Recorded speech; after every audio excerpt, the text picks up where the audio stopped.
제가 한창 선교지 다닐 때 항상 궁금했던 게 하나 있었어요. 뭐냐면, 아니, 어떤 날은 날씨가 멀쩡한데 비행기가 안 떠요. 또 어떤 날은 천둥번개가 치는데 비행기가 뜬다는 거예요. 한날 너무 궁금해서 그 직원한테 물어봤죠. 아니, 이렇게 날씨가 좋은데 왜 비행기가 안 떠요? 그랬더니 그 직원이 그러더라고요. 우리 눈에 보이는 날씨는 너무 좋은데 비행기가 날아가야 하는 하늘 위에 하늘 날씨가 안 좋기 때문에 안 뜬다고. 반대로 우리 눈에 보이는 날씨가 안 좋아도 비행기가 날아가야 되는 하늘 날씨가 좋으면 비행기는 뜬다고 그 얘기하더라고요. 근데 그 말이 참 오랫동안 기억에 남아요. 인생도 마찬가지거든요. 어떤 사람은 지금 내 눈앞에 일어난 일만 보지만 어떤 사람은 지금 내 눈앞에 일어나는 일, 그 너머에 있는 일들을 바라보고 중요한 결정과 또 판단을 하는 사람들이 굉장히 많아요. 바둑이나 장기로 말하면 한 수 앞밖에 못 보는 사람이 있고 10수 앞을 내다보는 사람이 있더라는 거예요. 그래서 한 수 앞밖에 못 보는 사람을 바둑하는 사람들은 하수라고 말하고 10수 앞을 내다보는 사람을 바둑하는 사람들은 고수라고 말하잖아요. 여러분, 제가 선포할 테니까 아멘 합시다. 영적인 하수가 되지 말고 영적인 고수가 되길 축원합니다. 내 주변에서 일어나는 일을 내 생각과 내 시각과 내 관점으로 보는 것이 아니라 예수님의 눈으로, 예수님의 마음으로, 예수님의 관점으로 볼 수 있는 믿음의 눈이 열리길 주의 이름으로 축원합니다. 여러분, 그런 의미에서 예수가 답이고 예수가 해답이고 예수가 구원자고 예수가 대책이며 예수가 정답입니다. 그러므로 힘들 때 주의 이름을 부르세요.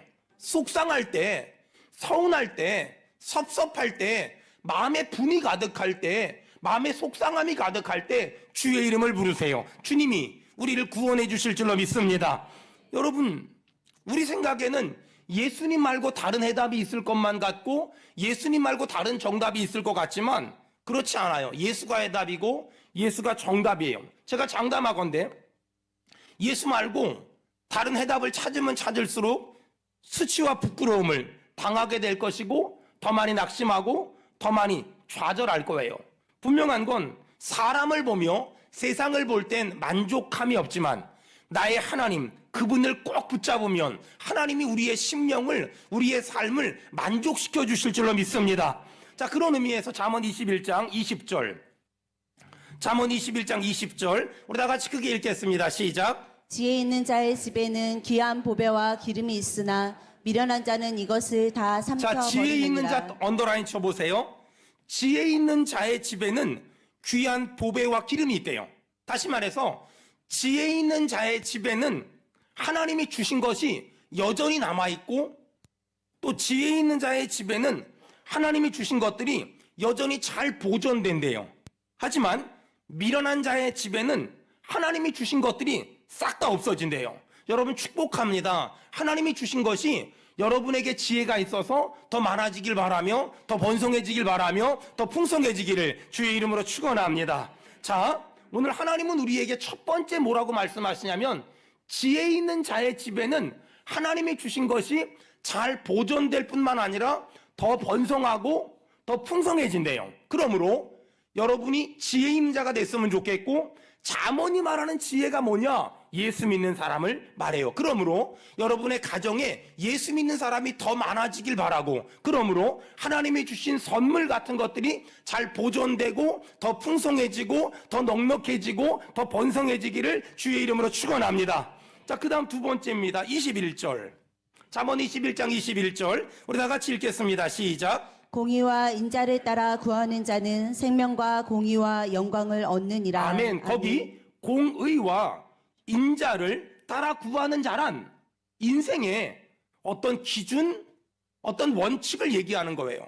예수 믿는 사람은 인생을 어떤 기준을 가지고 살아야 됩니까? 공의와 인자를 따라 살아라 라고 말해요. 잠언 기자는 공의와 인자, 여러분 인자 옆에다 이렇게 메모해 보세요. 사랑. 인자는 사랑이거든요.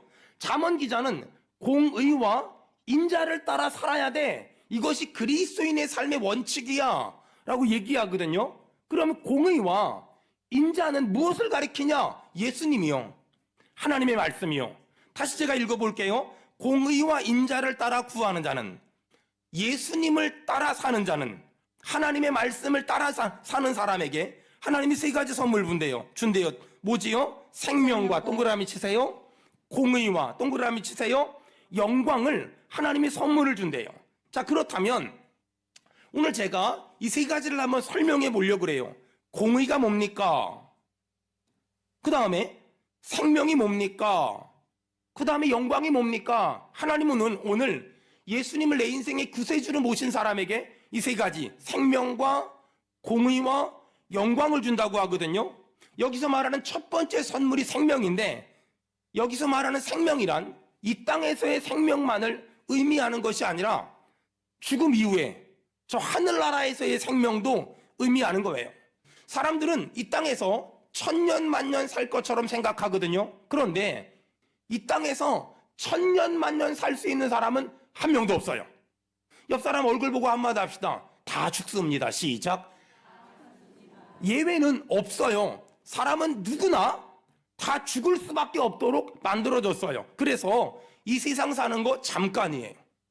이 세상 사는 거 정말 잠깐이에요. 우리가 이 세상에 머물 수 있는 시간은 아침에 있다 없어지는 안개와 같고 잠시 피었다가 지는 꽃 같아요. 그런데 하나님은 예수를 믿는 사람에게 생명을 선물로 주신다고, 그리고 그 생명을 영생을 맛보며 주 안에 살게 만들어주겠다고 약속하셨어요. 그래서 성경은 예수님을 내 인생의 구세주로 모신 사람에게 정말 복음 중에 복음을 말씀하셨는데, 자, 요한복음 11장 25절 26절 우리 한번 다 같이 한번 읽어볼까요? 요한복음 11장 25절, 자, 26절 우리 다 같이 읽겠습니다. 시작. 예수께서 이르시되 나는 부활이요 생명이니 나를 믿는 자는 죽어도 살겠고 무릇 살아서 나를 믿는 자는 영원히 죽지 아니하리니. 아멘. 거기 보니까 나를 믿는 자는 죽어도 살겠고, 야, 나를 믿는 자는 죽으면 끝나는 것이 아니라 나를 믿는 자는 죽어도 살겠고 무릇 살아서 나를 믿는 자는, 우리 지금 살아서 예수 믿잖아요. 무릇 살아서 나를 믿는 자는, 제가 선포할 테니까 크게 아멘 합시다. 영원히 죽지 않을 줄로 믿습니다. 오늘 이 요한복음 11장 24절 25절은 나를 믿는 자는 죽어도 살겠고 살아서 믿는 자는 영원히 죽지 않을 거라고 오늘 약속하셨어요. 이렇게 하나님은 예수 믿는 자에게 첫 번째 선물을 주셨는데 그게 뭐냐? 생명이라는 거예요. 여러분 축복합니다. 살아서 나를 믿는 자는 죽어도 산다고 말씀하셨으니 오늘 살아있는 사람들이 예배하잖아요. 오늘 예배하는 모든 성도들이 예수님을 내 인생의 구세주로 모심으로 살아도 주를 위해 살고 죽어도 주를 위해 죽는, 나를 믿는 자는 죽어도 살겠고 살아서 나를 믿는 자는 영원히 죽지 않겠다고 하셨으니 여러분이 영생을 맛보며 주 안에 살기를 주의 이름으로 축원합니다. 사람들이 가장 두려워하는 게 뭐냐? 죽음이에요. 그런데 예수를 믿는 사람은 죽음을 두려워하지 않아요. 왜요? 예수를 믿는 사람은 죽는 걸 잔다고 생각해요. 여러분 혹시 어젯밤에 잠잘 때 막 두려워 떨며 무서워 떨며 막 그러면서 잠들었습니까? 아니면 너무 편안하게 잠들었습니까? 저는 굉장히 편안하게 잠들었어요. 왠 줄 아세요? 내일 아침에 일어날 걸 믿으니까. 내일 아침에 일어날 걸 믿으니까 너무 편안하게, 너무 평범하게 잠들었어요. 여러분, 이게 예수 믿는 사람이 생각하는 죽음이에요. 예수를 믿지 않는 사람들은 죽음은 끝나는 거야. 죽음은 사망이야. 이렇게 생각하니까 무서워하고 두려워하고 벌벌 떠는데 예수 믿는 사람은 죽음을 잠자는 거야. 그러니까 잠자기 전에 전혀 두려워하거나 무서워하지 않아요. 왜?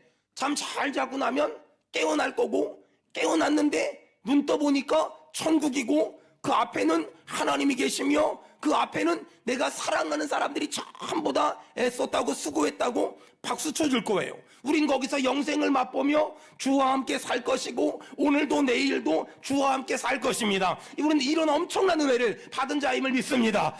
이것이 하나님을 믿는 사람과 믿지 않는 사람의 어마어마한 차이예요.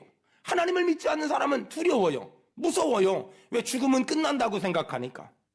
죽으면 난 없어진다고 생각하니까. 근데 하나님을 믿는 사람은 죽음은 끝이 아니야. 죽음은 없어지는 게 아니야. 죽으면 눈 딱 뜨면 천국이야. 영생이야. 그러니까 죽음을 두려워하거나 무서워하는 것이 아니라 너무 기대하고 너무 소망하는 거예요. 여러분 혹시 사랑하는 사람이 먼저 죽었습니까? 그 사람은 없어졌다고 생각합니까? 그 사람은 믿음 없는 거예요. 사랑하는 사람이 죽었어요? 없어졌어요? 그건 믿음 아니에요. 사랑하는 사람이 죽었다면 그 사람은 없어진 것이 아니라, 그 사람은 사라진 것이 아니라 천국으로 이사 간 거예요. 거기서 둘은 시퍼렇게 뜨고 살아있으며 그 사람은 거기서 걱정도 없고 근심도 없고 사자랑 친구하고 어린 양과 끼놀며 이 세상에서 맛볼 수 없는 충만한 기쁨을 경험하며 살고 있는 줄로 믿습니다. 그것이 우리의 믿음이고 그것이 우리의 신앙이라는 거예요. 여러분, 이렇게 하나님은 예수님을 믿는 사람에게 첫 번째 선물을 주셨는데 그게 생명이다. 두 번째, 하나님은 예수 믿는 사람에게 선물을 주셨는데 그게 뭐라고요? 공의. 이 공의는 내 행위나 내 노력으로 얻는 것이 아니라 예수님을 믿는 사람에게 하나님이 주시는, 공짜로 주시는 선물이에요.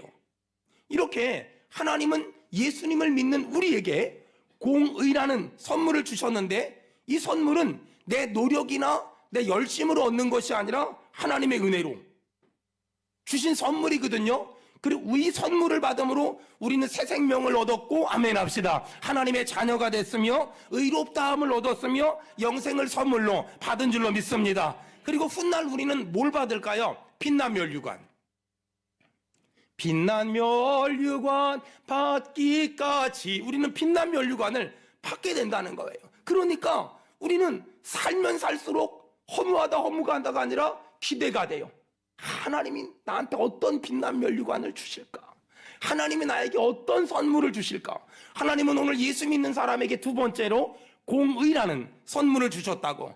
마지막으로 하나님은 예수 믿는 사람에게 어떤 선물을 주셨다고요? 영광이라는 선물을 주셨다는 거예요. 영광. 여러분 정말 축복합니다.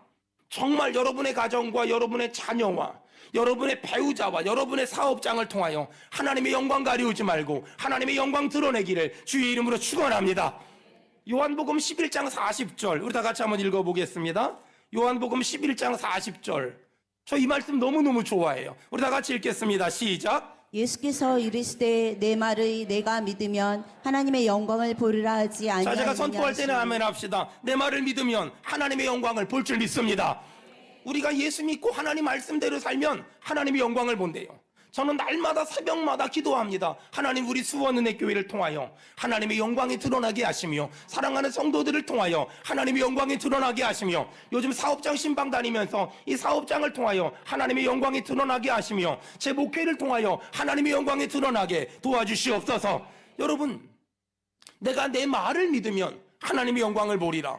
여러분, 이렇게 우리가 하나님의 영광을 위해 살다가 죽음을 통과하면서 우리는 성화될 것이며 죽음을 통과하고 나면 우린 천국에서 영화로운 존재로 변화돼서 부활의 몸을 입고 살게 될 거예요.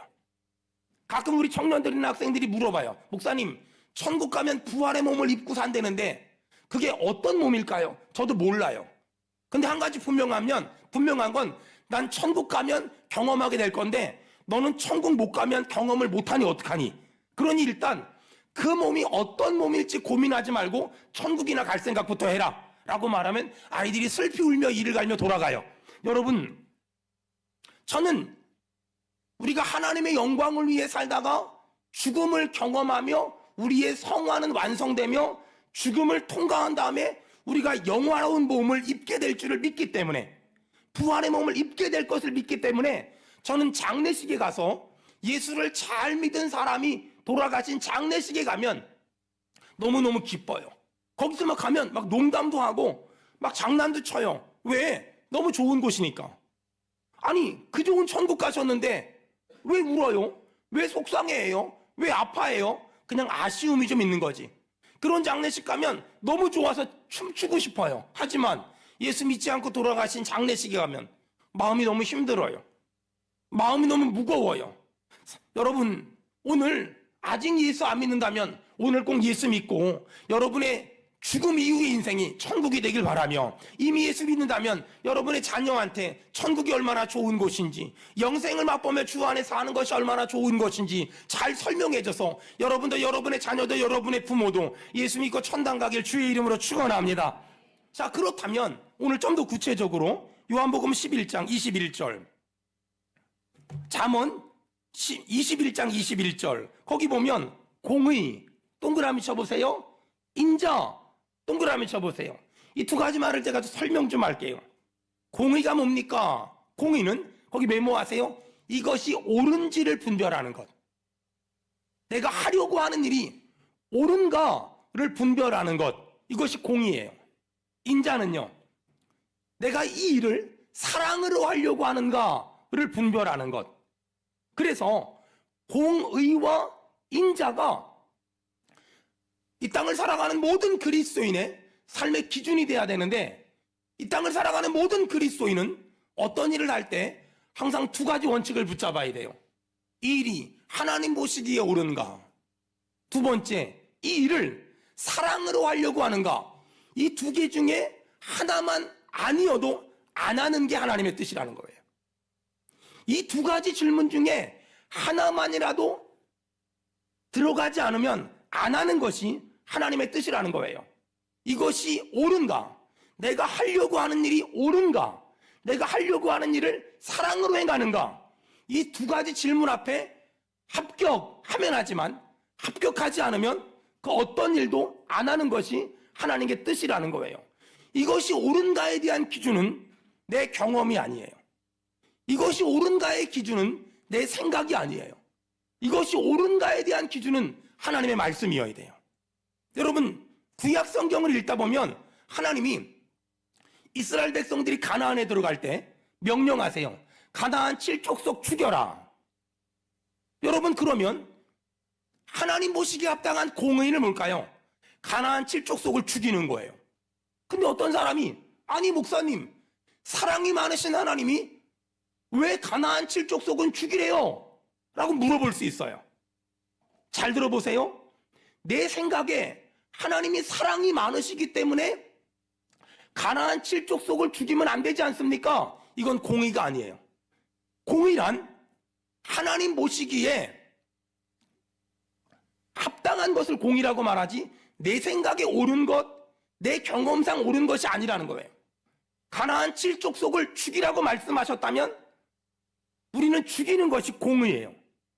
그래서 우리가 어떤 일을 할 때 중요한 건 내 생각에 그것이 옳은 것 같아, 내 경험상 그것이 옳은 것 같아가 아니라 하나님의 말씀에 그것이 옳다고 말씀하시는 것을 우린 공의라고 얘기한다는 거예요. 그러므로 우리가 어떤 일이 옳은가에 대한 기준은 하나님 말씀 딱 한 가지여야 돼요.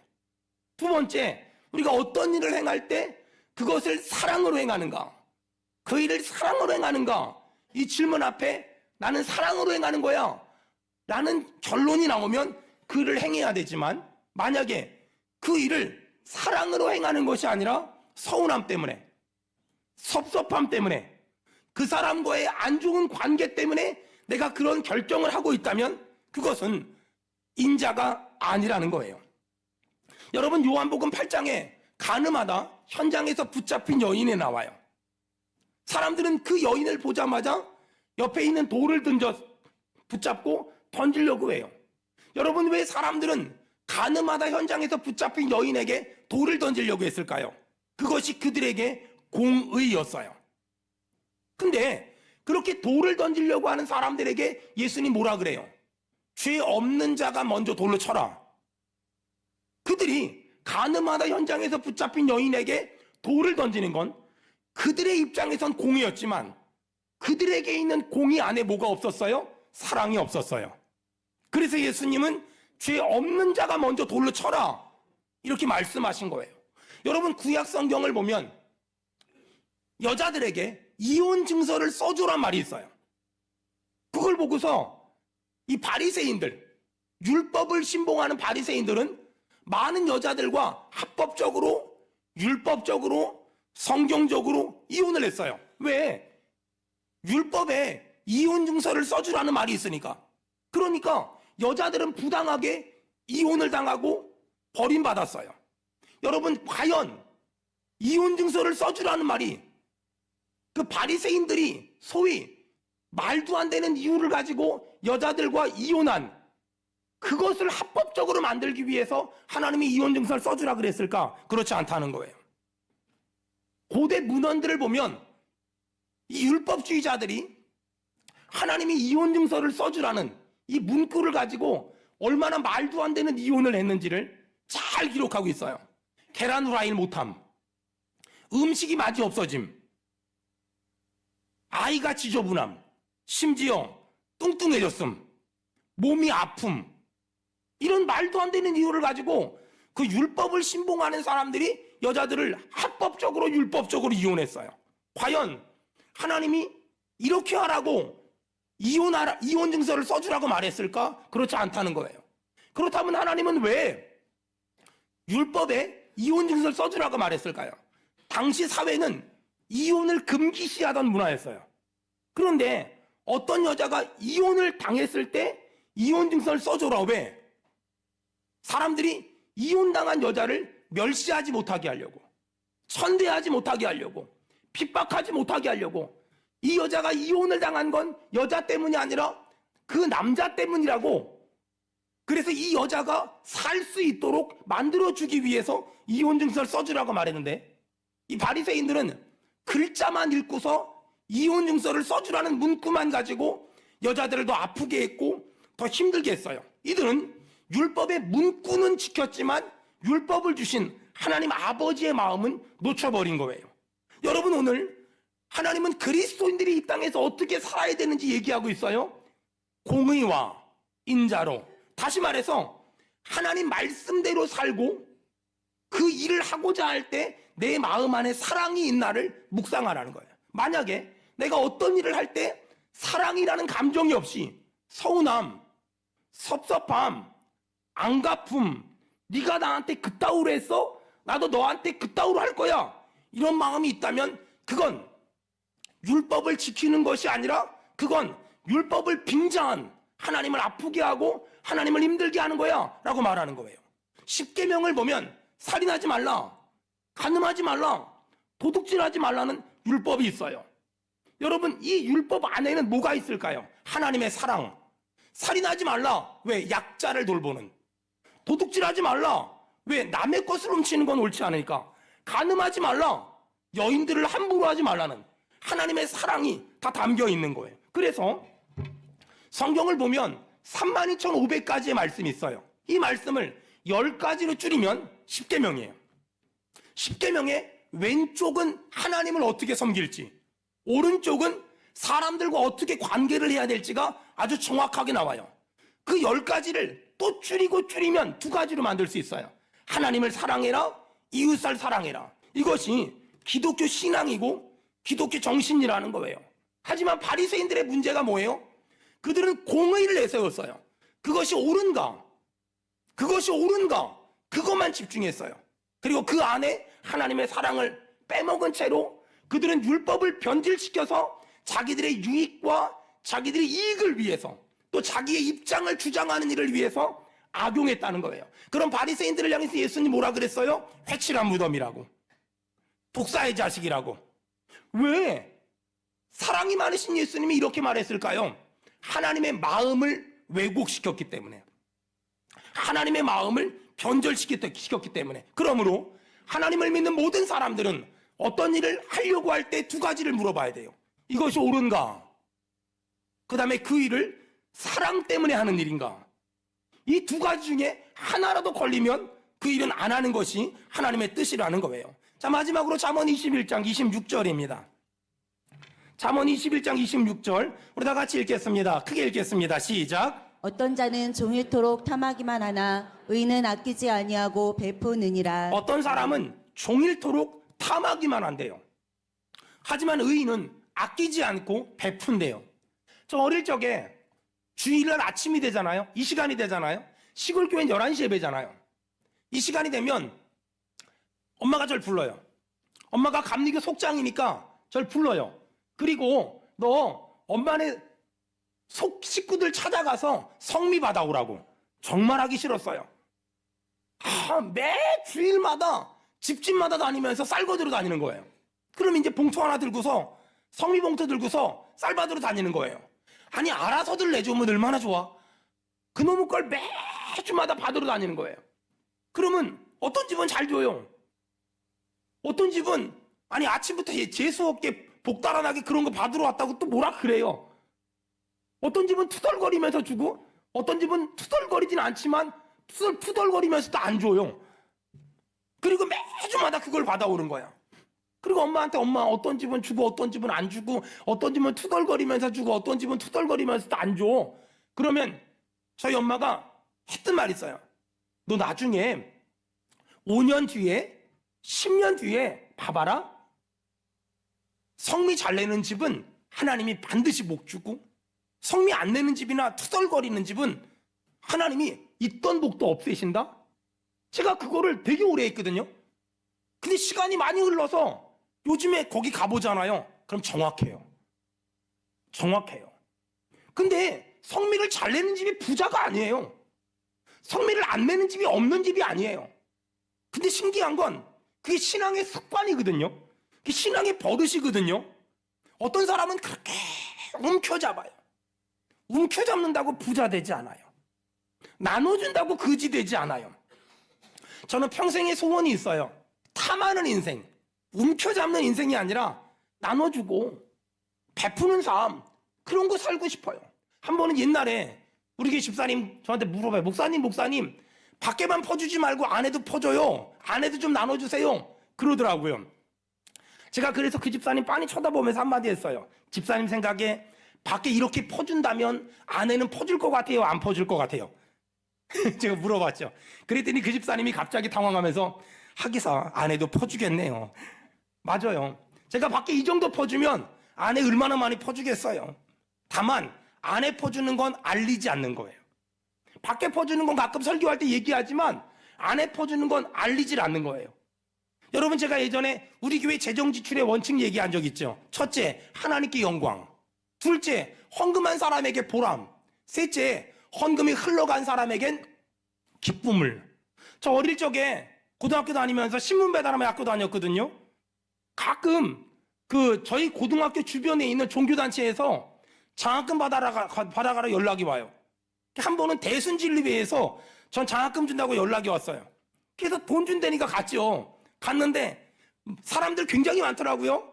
근데 저를 앞에 딱 세워놓고 거기다가 장학금, 장학증서 몇 다시 몇 그리고 나서 위 사람은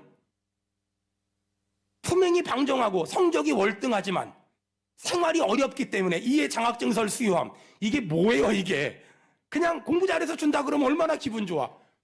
생활이 힘들고 어렵지만 꿋꿋하게 사는 것이 가상하여. 여러분 교회는 그러면 안 돼요. 교회는 하나님께 영광을 돌리고 헌금한 사람에게 보람을 주지만 헌금이 흘러간 사람의 자존심을 지켜주고 헌금이 흘러간 사람에게 마음을 상하게 하면 안 되잖아요.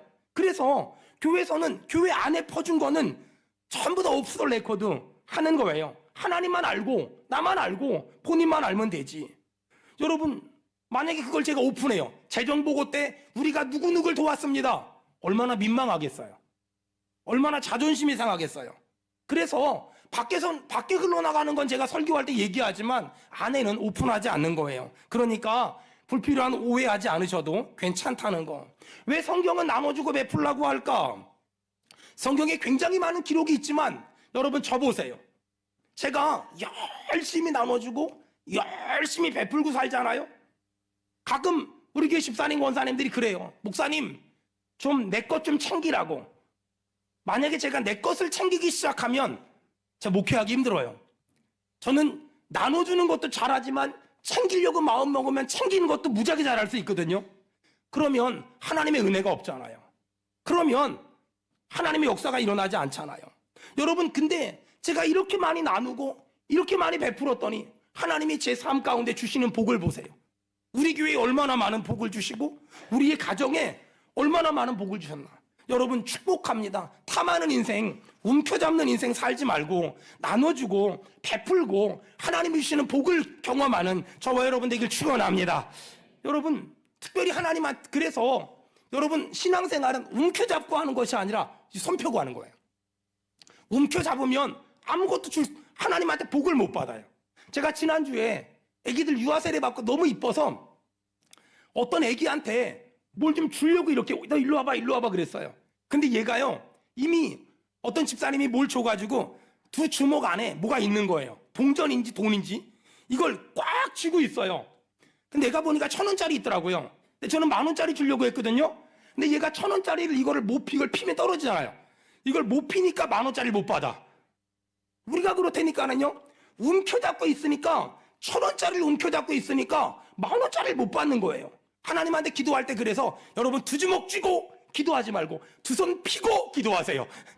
그래야 하나님이 뭘 줄 수 있지 않겠어요? 사람들은 받는 거 좋아하거든요. 그러니까 짧은 인생 살며 깨달은 게 뭔지 아세요? 받는 것보다 주는 게 훨씬 좋아요. 왠지 아세요? 받는 건 사람에게 받는 거지만 주는 건 하나님이 주시잖아요. 하나님이 줄 때는요 1,000원 10,000원 주지 않아요. 여러분 그래서 전 우리 교회가, 우리 성도들이 하나님이 주시는 복 받아 누리는 그런 교회 되길 주의 이름으로 축원합니다. 우리가 베푸는 거 있잖아요. 시간이 지나면 다 마중물이 될 거예요.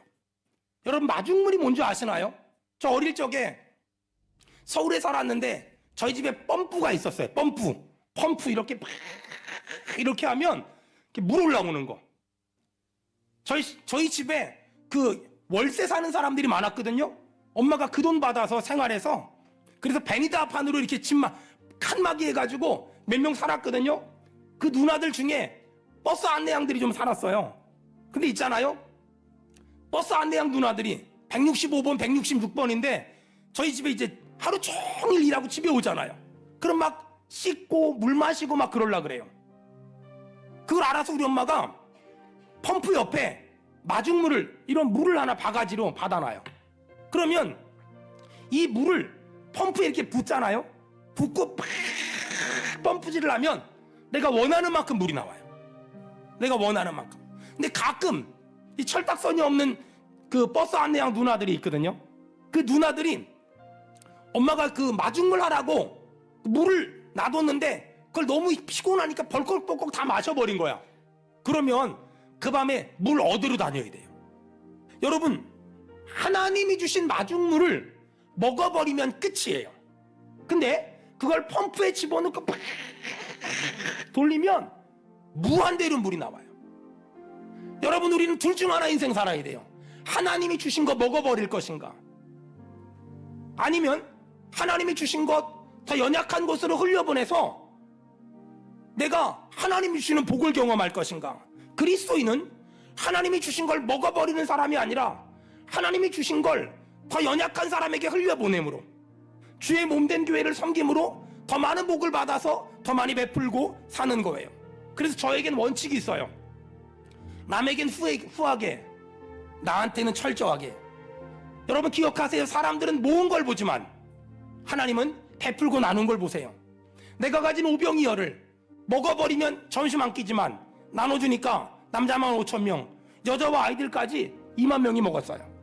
저는 우리 성도들이요 잘 됐으면 좋겠어요. 그래서 힘든 사람 도와주고, 저는 우리 성도들이요 성공했으면 좋겠어요. 그래서 어려운 사람 도와주는 그런 인생 살았으면 좋겠어요.